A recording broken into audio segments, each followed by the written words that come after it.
Boko Haram beheads 11 loggers in Borno State. Appeal Court affirms Fubara as Rivers governor dismisses Cole, others suits. President Tinubu seeks Senate approval for $8.69 billion, £100 million external loan.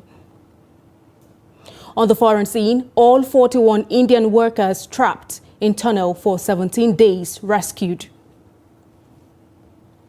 Hello and welcome to Trust TV News Hour. I'm Aisha Salihu. We begin with security matters, and in a sad development, no fewer than 11 loggers have been reportedly beheaded by suspected Boko Haram insurgents in Damboa local government area of Borno State. It was learned that the incident occurred on Monday near Bale, a remote village in Damboa local government area. According to local vigilante sources, the bodies of the victims were recovered at the scene around 5 p.m. The source added that the bodies of 6 persons who were recovered from the scene Monday evening were dismembered and found in a pool of blood. Another top member of the vigilante group disclosed that the loggers were working at their charcoal site when they were suddenly rounded up by the outlawed group, adding that 6 persons were killed instantly. He added that an additional 5 bodies were recovered on Tuesday morning, bringing the total number of those killed to 11.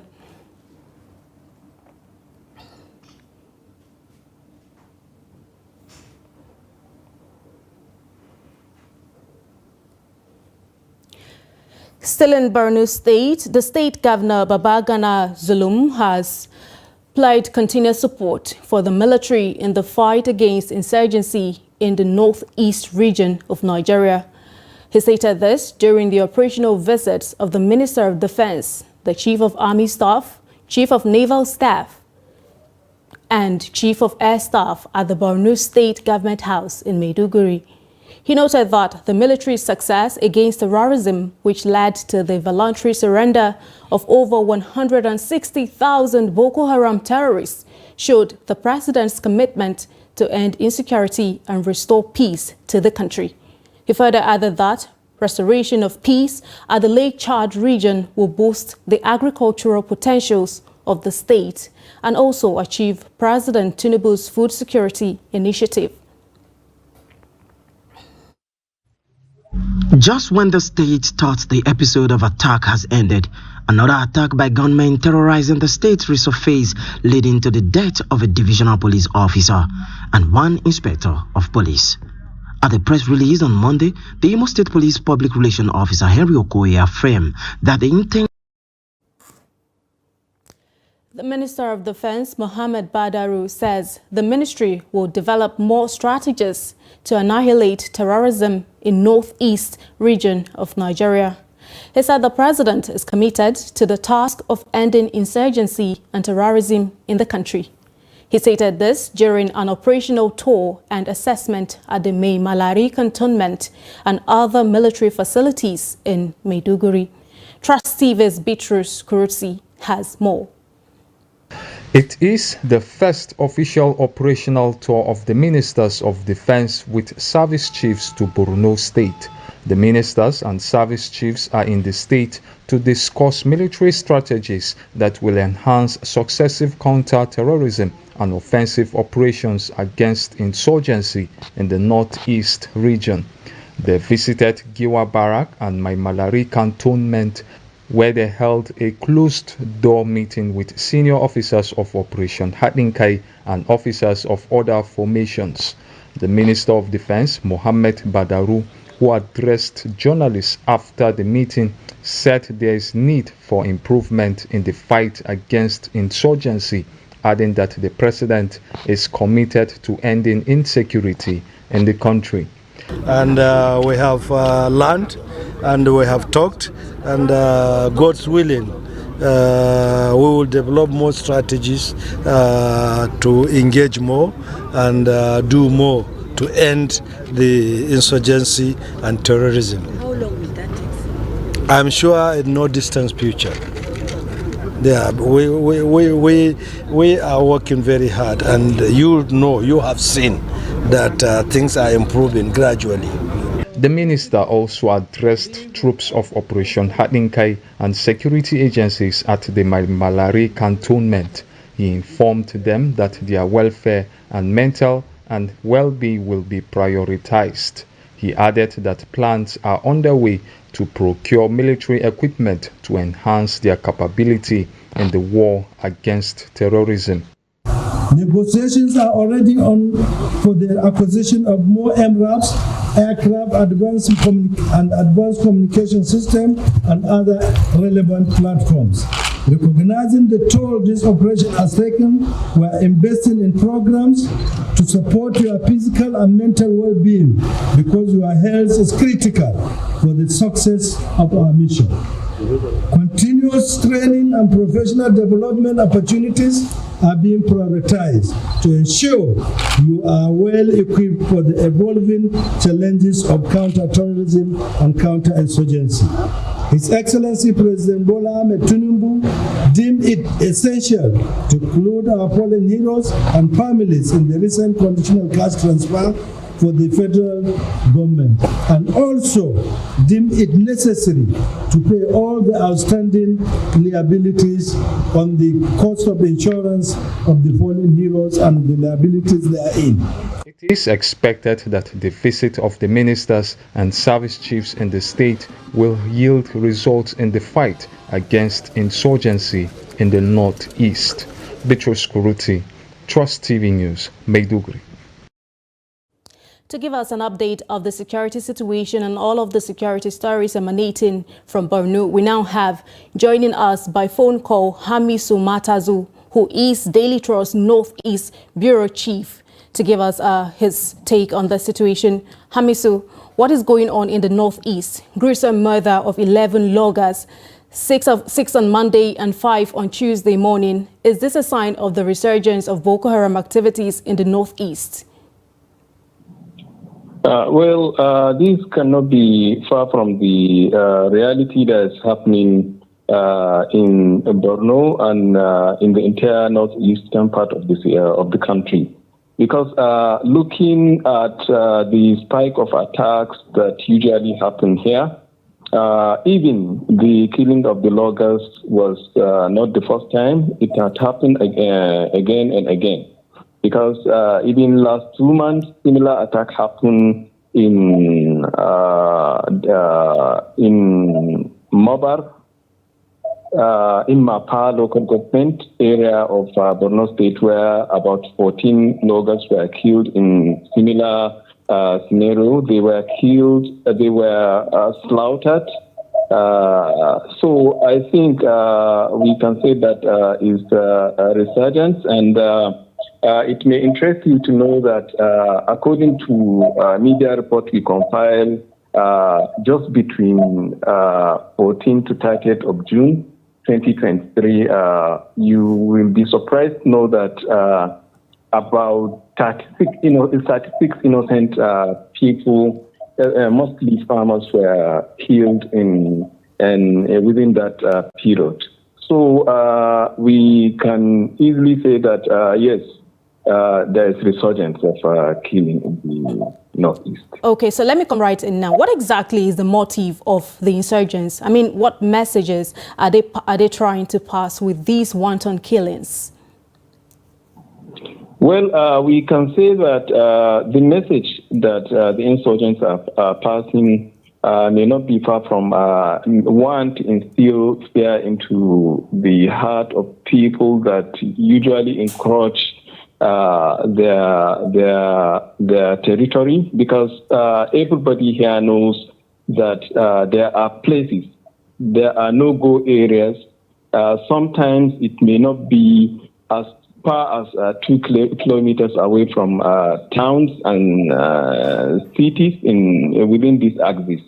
And even the military usually give people time the farmers time to go and harvest their crops, and they give them the minimum kilometers they can cover in cultivating their farmland. And anybody that exceeded that time or the kilometers given to him will do it at its own peril. So we can say that these people existed in those areas.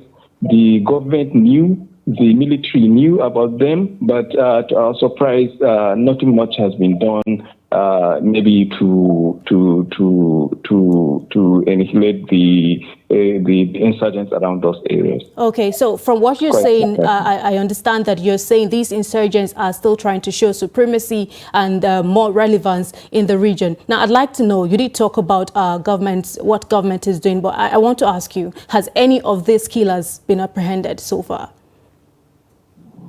Well, we cannot say that. Well, the government is doing its best. The military are doing their best, but as it has been said always that their best is not enough, because even the governor today, when the service chief and the minister of defense taking a working visit, he was categorical that the state, especially Borno State, needs more personnel to be deployed.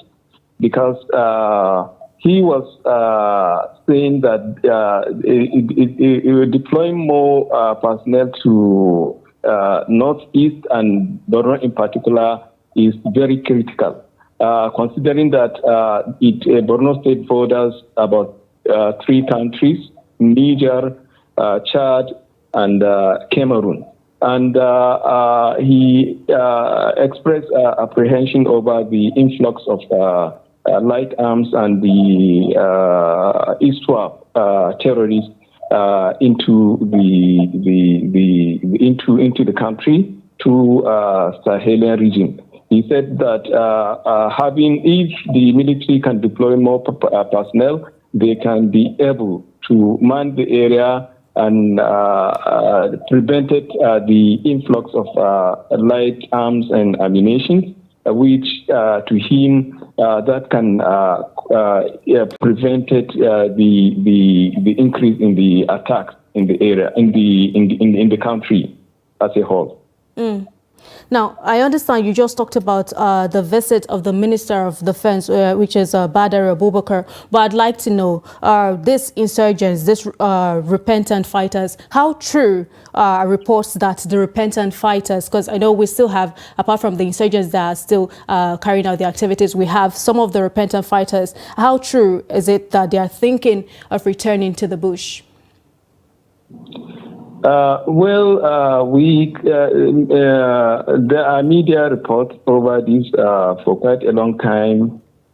Many reports, many media organizations have reported how some of the Boko Haram fighters that repented are trying to go back to the bush. And one example is that of Yaga Belu in Goza Axis. He came out, repented, and he was co-opted into the security architecture of the area, local security architecture of the area. He was going into the bush to help the security personnel in the fight against the insurgents. But suddenly he disappeared with the gun and everything.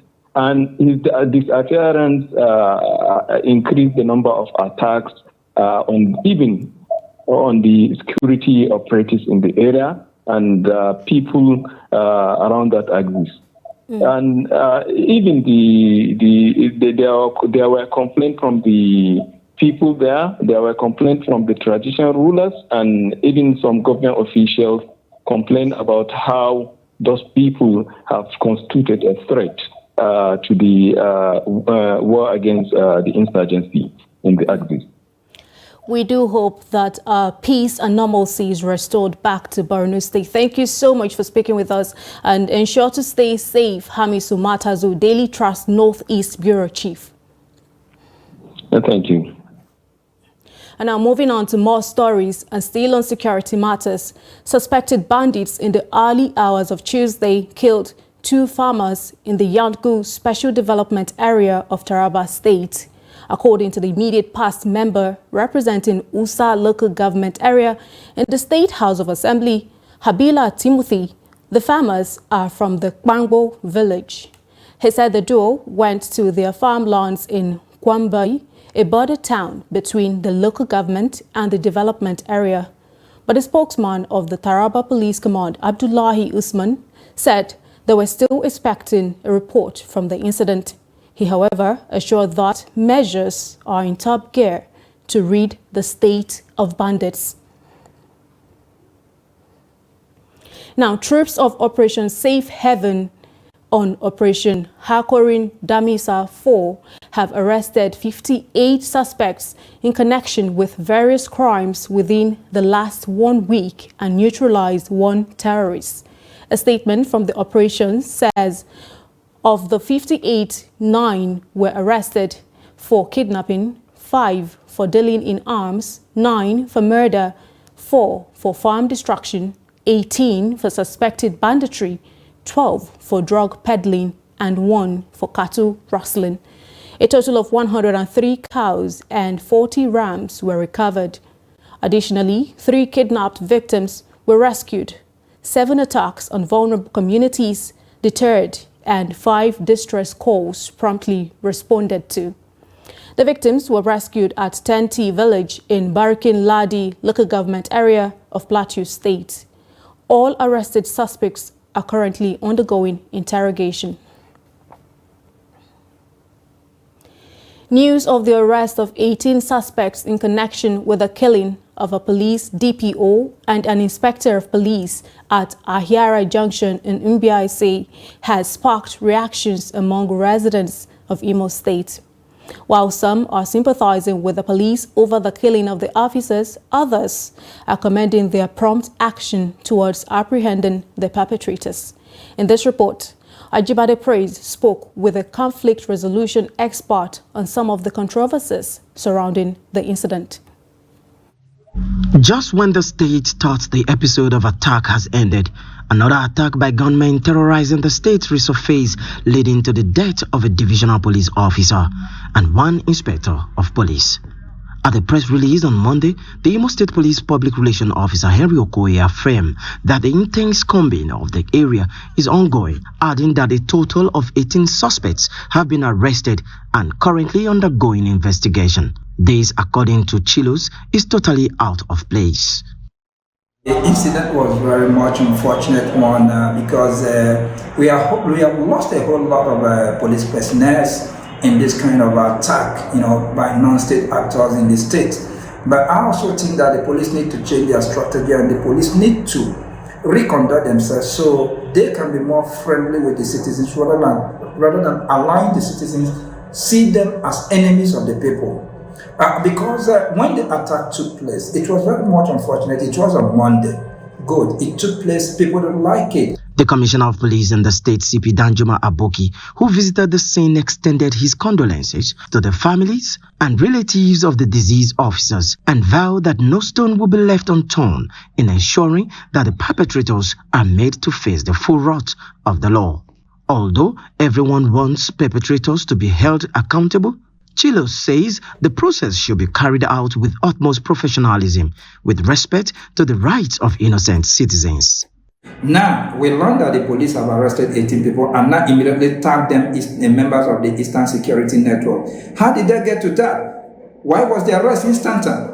And where has these people do? Who provided them? Who gave them the information? I think rather than having a whole lot of people being converted into a scapegoat, the police should do more of a holistic investigation to understand what really led to the attack and why were they attacked and who were the people attacked, who were the people that attacked them, and in which direction did they come from and in which direction did they live. These are one of the main things. In the meantime, the command says it is committed to collaborating with other sister security agencies to provide adequate security for all in the state. He, however, urged the people of the state, especially residents of Ayazun Bise, to report any person seen with or treating gunshot injuries within their vicinity. Ajibade Praise, Trust TV News, Owerri. Now, away from security matters, an appeal court sitting in Lagos has affirmed the election of Rivers State Governor Siminalayi Fubara.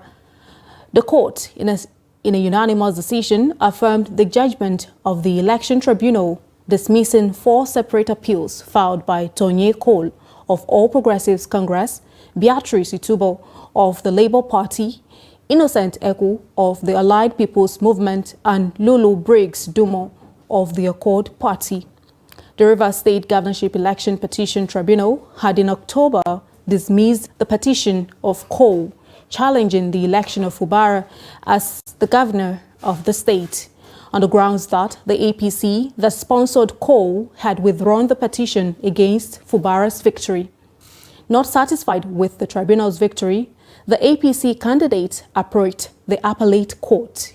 However, the court on Tuesday affirmed the tribunal ruling which earlier upheld Fubara's electoral victory in October.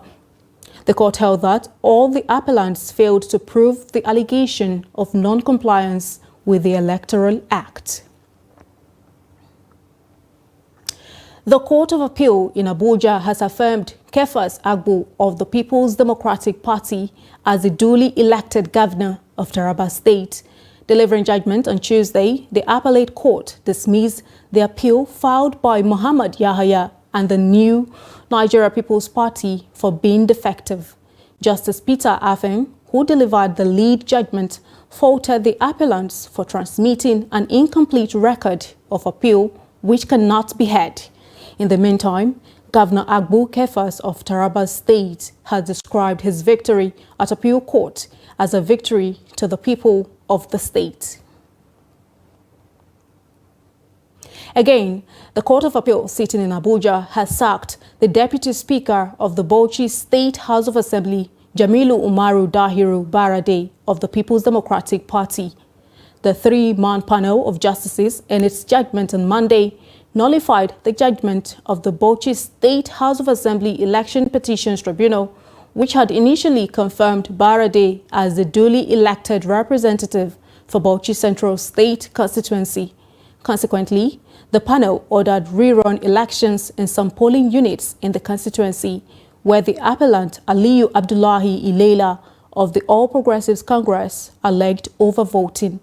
The court ordered the Independent National Electoral Commission to retrieve the certificate of return earlier issued to the Deputy Speaker and conduct a rerun election in the affected polling units. The judgment comes a few days after the appellate court sacked the Speaker of the House, Abubakar Sulaiman. Ahead of Wednesday's budget presentation, President Bola Ahmed Tinubu has formally written the Senate to notify lawmakers of the planned exercise. President Tinubu, via a letter read on the floor of the Senate during Tuesday's plenary, craved the indulgence of the lawmakers to present the 2024 budget at a joint session of the Senate and House of Representatives. Let's take a look at the report. Wednesday's presentation of the 2024 appropriation bill to a joint session of the National Assembly by President Bola Tinubu is part of measures to ensure a January-December budget cycle. I crave the indulgence of the Senate to grant me the slot of 1100 hours on Wednesday, the 29th day of November 2023, to formally present the 2024 appropriation bill to a joint session of the National Assembly. Recall that President Tinubu had earlier forwarded the 2024-2026 medium-term expenditure framework and fiscal strategy paper to both chambers in readiness for budget presentation. The MTF and fiscal strategy paper had proposed a sum of 26.1 trillion naira as total expenditure for the year 2024. In another development, President Bola Tinubu is asking the Senate to consider and approve the sum of $8.7 billion and the sum of £100 million as external borrowing plan to ensure gross implementation of projects. The projects, according to the President, include infrastructure, agriculture, education, water supply, security, job creation, among others. President Tinubu noted that already the African Development Bank and the World Bank have indicated interest to lend the country the sum of $1 billion and the sum of £1.5 billion, respectively, to assess the issues around the economy. I would like to underscore the fact that the projects and programs in the borrowing plan were selected based on positive technical economic evaluations, as well as the expected contribution to the socio-economic development of the country. President Tinubu's request has been referred to the Senate Committee on Local and Foreign Debts. The committee has 1 week to report back to the Senate for further legislative input. Meanwhile, a bill seeking to amend the Electoral Act to allow political parties nominate or replace validly elected candidates in the event of death, resignation, or vacancy of seats of serving state or federal lawmakers has been quenched by the Senate. The bill, sponsored by Senator representing Kogi West, Sunday Karimi, was thrown out during Tuesday's plenary as his colleagues did not allow it past second reading. Opposing the bill, Kao Suleiman from Kano South said democracy, in line with best practices, deals with the wishes of the generality of the people and not that of a political party, as emphasized by the bill. How can we allow the party leaders to choose a representative in the constitutional representation in a heterogeneous society like Nigeria? Yes, the ticket is for the party, but the vote is for the candidate. Those who are in support of further steps being taken on this proposed amendment say aye. Aye. Those against say nay. The nays have it. Tuesday's debate puts an end to the issue of Electoral Act review. Rashidat Yusuf for Trust TV News. You're watching the News Hour on Trust TV. Still ahead, we'll take a look at how civic education can be used to manage conflict. More news when we return. Do stay.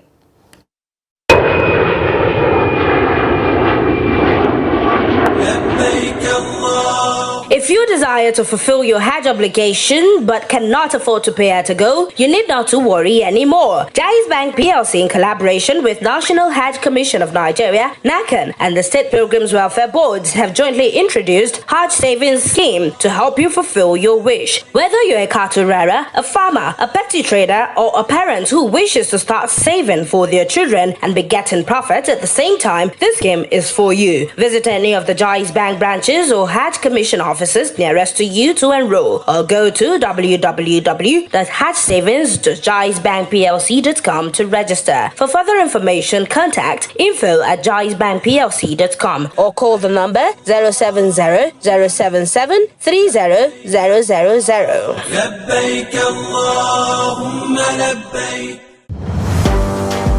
The famed giant of Africa is battling an identity crisis with severe economic downturn. We have seen during Shagari, fall of Naira, but Babangida's time was historic. It was unprecedented. The Nigerian economy has been in steady decline. No growth and a sharp drop in production makes matters worse. The more you push your economy to get integrated into the global market economies, the more you increase the use of dollar. How did we get here? We have been working every nook and cranny, running helter-skelter, trying to seek dollar so that we can also meet with the demand of our people. But the same Nigerians will turn around and say, CBN should supply dollar into the market, or government should supply. Where are you going to supply from? As the value of the Naira plummets, is obsessive comparison with the dollar helping matters? Once people believe that the currency cannot retain its value, they find alternative ways of savings. Why is the Naira on a free fall? And what are the solutions? Journey with us back in time to where it all began.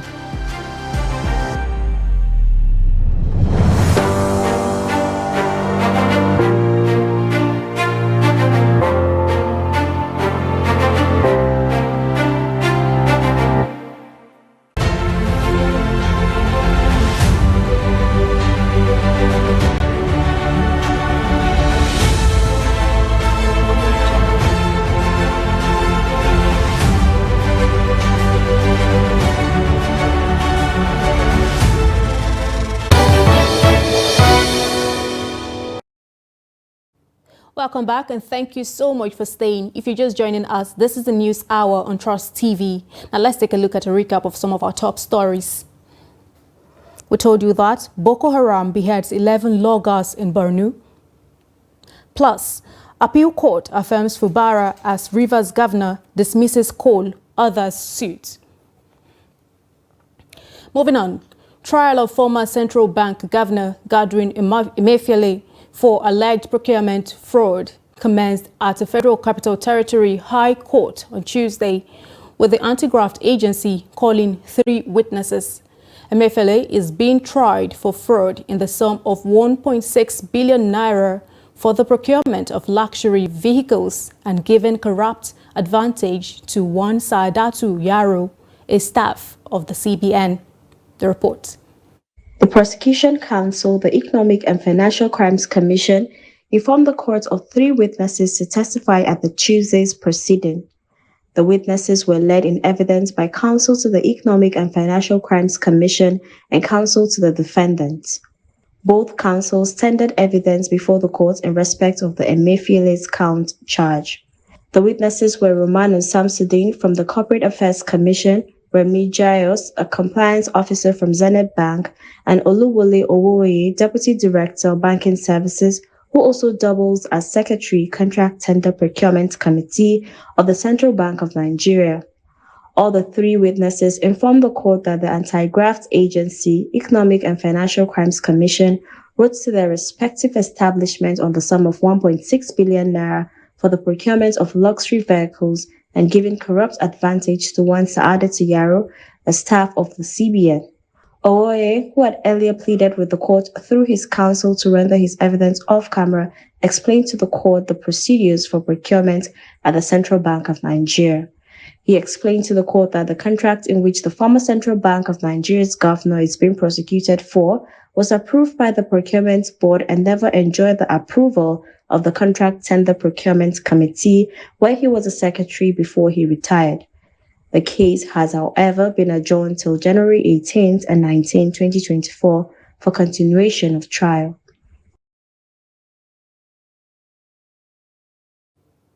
A chieftain of the People's Democratic Party, Olabode George, has condemned the decision of judges obtaining the election victories of politicians. George was reacting to the controversy surrounding the appeal court verdict in Kano State. Recall that the appellate court had nullified the election of Governor Abba Yusuf of Kano State while declaring Gawuna winner of the governorship election in the state. But confusion broke out when the certified true copy of the judgment showed that the appeal court affirmed Yusuf as Kano governor. The appeal court, however, attributed the discrepancy to clerical error. Reacting, George said it was worrisome that Nigerians no longer trust the judiciary. Addressing a press conference in Lagos on Monday, the PDP chieftain said this system has become worrisome because if people don't believe in the third arm of government anymore, anarchy looms. Electoral verdicts should be the sole responsibility of the electorate, but it has now been turned upside down. It is now government of the judiciary, by the judiciary, and for the judiciary. Democracy should be about the people, exercising their fundamental human rights, not being guarded, as we are presently witnessing. Now judges select who should be members of the House of Representatives, senators, governors, and even the president. Opposition political parties in the country have been advised to focus on the 2027 election through alignment and realignment of forces, instead of blaming the ruling APC of attempt to emasculate them and turn the nation into a one-party state. Commenting against the backdrop of alleged anti-democratic behavior by the APC-led government, stakeholders want President Tinubu to activate electoral reforms aimed at restoring public confidence in democratic institutions. Trust TV's Shafiu Suleiman reports. At present, none of the 8 key indicators of a one-party state exist in Nigeria. But there is growing concerns amongst opposition political parties of attempt by the ruling APC to turn the country into a one-party system. We have long been aware of how weak the national institutions have negatively affected our democracy. The institution of INEC, the executive will be appointing national commissioners, resident electoral commissioners that have interest. How realistic is this assumption? We know in every contest there has to be a loser when you have a winner. It is for the loser to accept defeat in good faith and play the role of a sportsman, a good sportsman, and prepare for the next election. But the opposition also forgot that they were the ones who literally made President Tinubu won this election. So that's why when I hear them speak on TV or when they try to castigate the judiciary and INEC, I ask them, and now they're bringing up this conversation, but it's too late. Roles played by the major democratic institutions, INEC and the judiciary in the aftermath of the 2023 elections created huge trust deficit between them and Nigerians, leading to worries over their possible incapacitation. Leaders should know that they are entrusted with responsibilities, and the people who voted them are watching. Should they deviate from the norm, the ethics, the values, they should know that apart from the judgment of the people, apart from the judgment of the courts, there is the judgment of posterity. I think the missing link is the president owning up that we truly need reform in the electoral process and accepting that there were flaws that even brought him into office. And I think it should take precedence from late President Musa Yar'Adua, who said, yes, I've been declared winner, but there were flaws, and he committed to, electoral reform. As the dust generated by the 2023 election gradually settles, civil society organizations like the Code are beginning to set template for strengthening the nation's democratic experience, pushing for electoral reform and attitudinal change amongst the political class ahead of the next election. Shafiu Suleiman, Trust TV News, Abuja. Conflict sensitivity experts said that there are bound to be cases of human rights violations in a society that experiences violent conflict. This may be true in Borno State, which has suffered vicious militia onslaught and herders' invasion of villages. Jimmy Azande reports. Residents say the commonest form of human rights violation in the society today is in the homestead and gender-related. Man is violating the woman, or the woman is violating the man. That's physically. When a man hits his woman constantly without, sometimes maybe because of a particular reason, okay, that is domestic violence. A lot of people are not being able to draw the line or being able to control themselves. Like, maybe someone has said something bad to you, or someone has hurt you in some sort of way. Instead of hitting back, you can walk away. They also said there is need for continuous awareness, as it is better to contain human rights violations before the negative trend destroys the nation.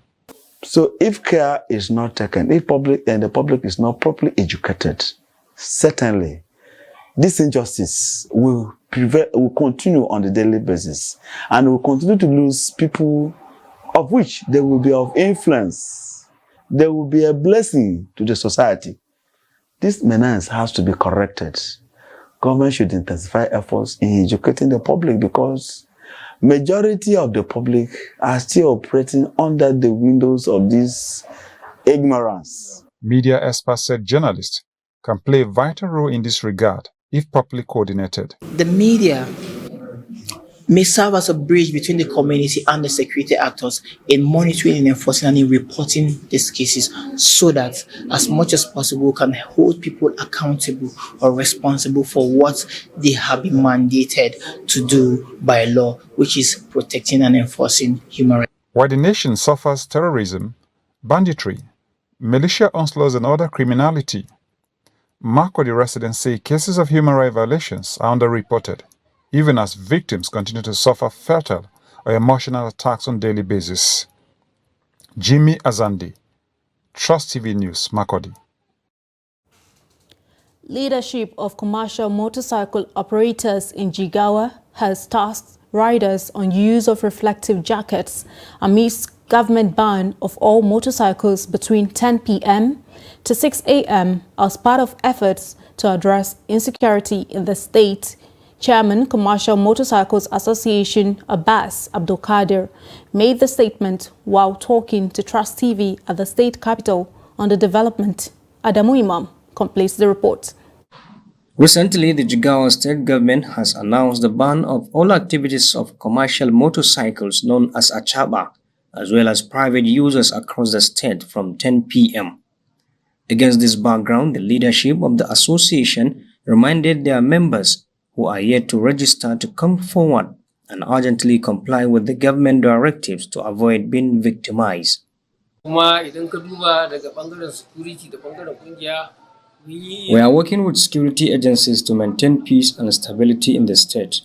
We have introduced reflective jackets as a way of identifying perpetrators of kidnapping who always use motorcycles as their means of mobility. Security personnel usually visit the areas but can hardly identify who is criminal.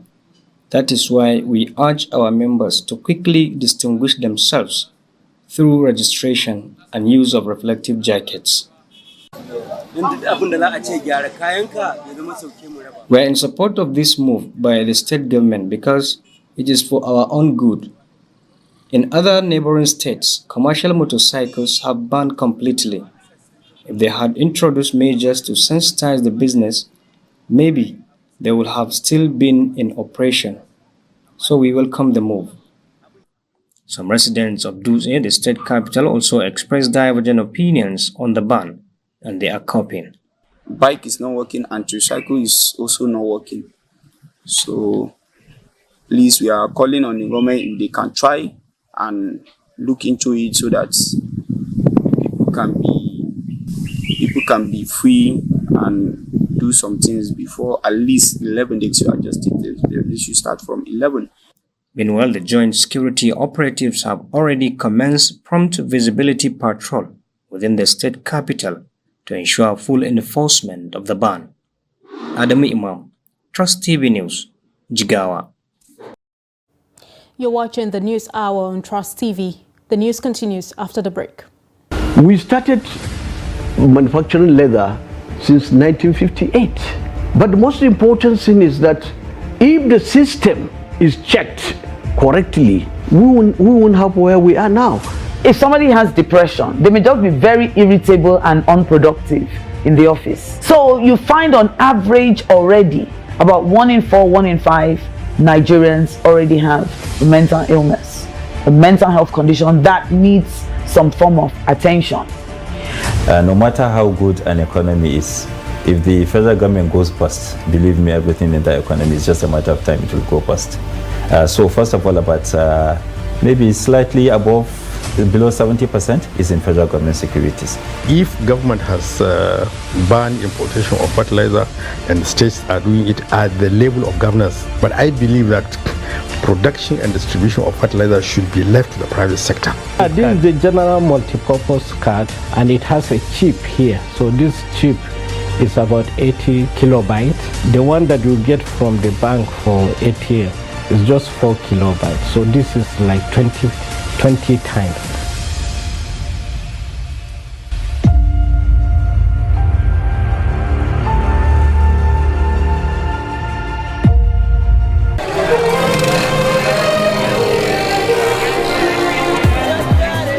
Welcome to Trust TV, where we document the Nigerian story. Our programming showcases the rich culture and diversity of Nigeria. We strive to amplify the voices that make our nation unique. Our programming is designed to take you on a journey through the different tastes of entertainment in our country. We showcase the best of Nigerian culture, from traditional craft to cutting-edge technology. Our team of expert journalists are dedicated to unveiling the intricacies of our culture and telling the untold stories that binds us all. And let's not forget the food. Nigeria has diverse and flavorful cuisines, some of the favorites to millions across the world. What is Nigeria without its people, their passions and their talent? Trust TV is not just a channel, it's a platform that brings you closer to everything that makes Nigeria great. Trust TV, documenting the Nigerian story.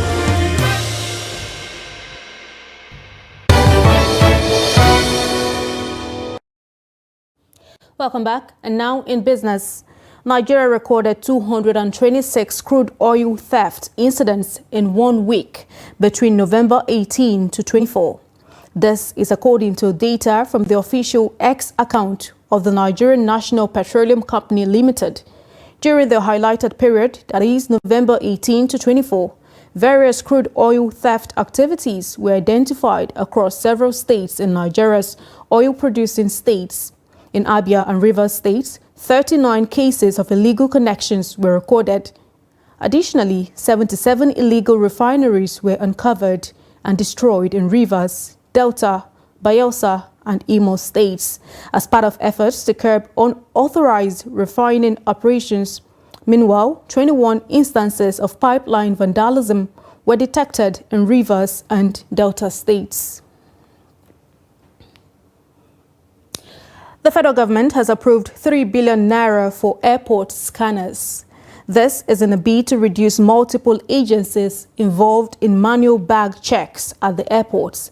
The Minister of Aviation, Festus Keyamo, disclosed this to the State House correspondents on Monday after the Federal Executive Council meeting presided over by President Bola Tinubu at the Presidential Villa, Abuja.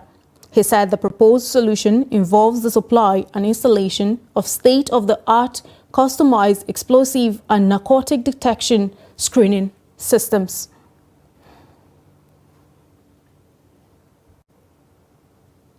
President Bola Tinubu will on Wednesday depart Abuja for Dubai, United Arab Emirates, to attend the COP28 Climate Summit, also known as the 28th United Nations Climate Change Conference or Conference of the Parties of the UNFCCC.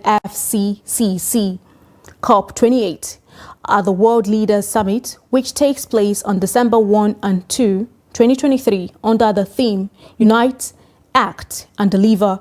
President Tinubu will deliver a national statement highlighting Nigeria's stance on various thematic issues, including renewable energy and climate financing. The president's message, according to a statement from the special advisor to the president, Ajuri Ngalale, will also focus on holding businesses and institutions accountable, reflecting Nigeria's dedication to sustainable and responsible practices. The Nigerian delegation to COP28, Ngalale said, will actively explore establishing new and deeper bilateral partnerships to implement Nigeria's energy transition Article 6 projects, internationally transferred mitigation outcomes, technology transfer, capacity building, and methane mitigation. While in Dubai, President Tinubu will actively participate in key sideline events, which will further support the advancement of his avowed commitment to aggressively attract foreign direct investment for enhanced wealth creation and revenue expansion in the country, in addition to other events hosted by the Nigerian delegation.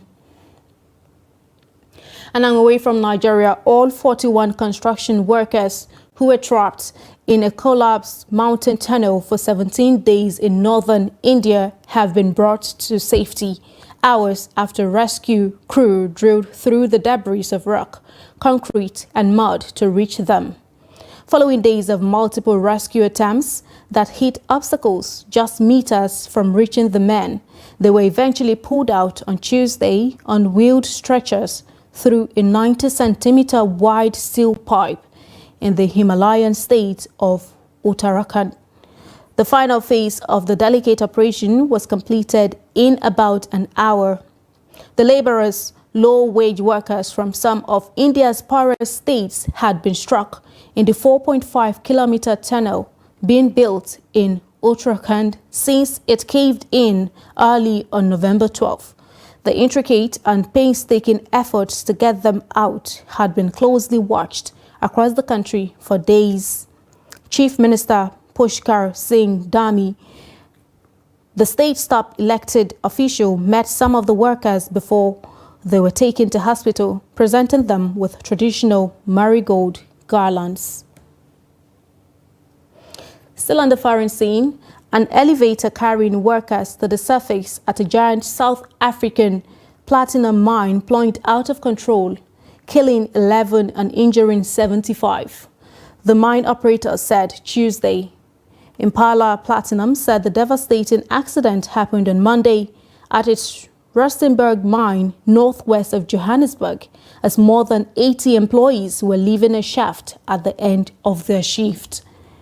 According to the company, the alert was raised shortly before 5 p.m. as the lift unexpectedly started descending.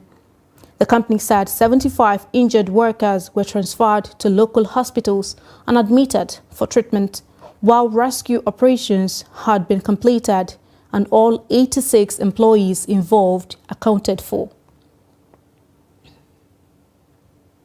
In sports, Germany on Tuesday booked their place in the final of the ongoing FIFA Under-17 World Cup in Indonesia. This was possible after they defeated Argentina 4-2 via penalty shootout in the semi-final clash. The semi-final match ended in a 3-3 draw at Stadion Manahan. Agustin Fabian Roberto scored a hat-trick for Argentina during the encounter. Paris Brunner, 2, and Mars Moerstedt, 1, both scored the goals for Germany against Argentina. The outcome of the game means Germany have now qualified for this year's FIFA Under-17 World Cup final and will face the winner between Mali and France in the coming days. Mali will tackle France in the other semi-final fixture later Tuesday. Let's join Adeni Ajishafe for more sports news. Over 70 Scrabble athletes were on ground to compete for honors in the 4th edition of Janet Adowe Memorial Scrabble Classics, with Ryan Jacob winning the grand prize. Jacob, who became the 4th winner of the annual Scrabble tournament, won 5 rounds out of 7 on day 1 with a massive 9 straight wins. He finished as the overall winner with 14 wins and claimed his first title victory over Olufemi Gbadebo in round 17. Celebrating his victory, Ryan Jacob commended the organizer for bringing Scrabble players together through the memorial tournament and appreciated the Akwa Ibom State government for its training support. Well, it's all about training. I don't have any winning power training, and I discovered that sometimes in Scrabble, it not really happen the way people mention it or say it, but it happens today. It's just a grace that comes around me. Cyril Umebe, Wasiu Hassan and Joseph Okiri finished 2nd, 3rd and 4th respectively. In other categories, Abiola Oyinloye emerged as the best intermediate player, while Emeka Idomele picked the best open player title as Adebisi Adekansi played her way to the top as the best female player. The 4th edition assumed an international status with the participation of Dorothy Nalutaya of Uganda, competing in her 4th Scrabble championship in Nigeria. President, Police Scrabble team Femi Okunowo, who was on ground to observe the tournament, also commended the Scrabble Classics organization for boosting players' performance in the mind game sport. Well, this is very encouraging. It's telling you that Scrabble is dynamic. You can come up with a competition in the name of your mother, your father, your brother, a school, anything. Just something positive, something encouraging to encourage people. JMC organizer Ebikeme Adowe said he is happy and satisfied with the impact the Scrabble tournament is having in Nigeria. I am very pleased about the level of interest and the turnout, and this will spur a lot of players, especially the young ones that are coming up, to see Scrabble as something that is that can engage them meaningfully, and something that can give them fame. The Janet Adowe Memorial Scrabble Classic in its 4th year has attained a national tournament status where players across Nigeria participate. It's an avenue for talent discovery and point gathering for Scrabble athletes. That's Sport News. I'm Adeni Ajishafe. And that wraps up the news stories on Trust TV News Hour. Do not forget to follow us across all of our social media platforms and also join our YouTube live stream for more news, programs, and documentary. I'm Aisha Salihu. Thanks for your time.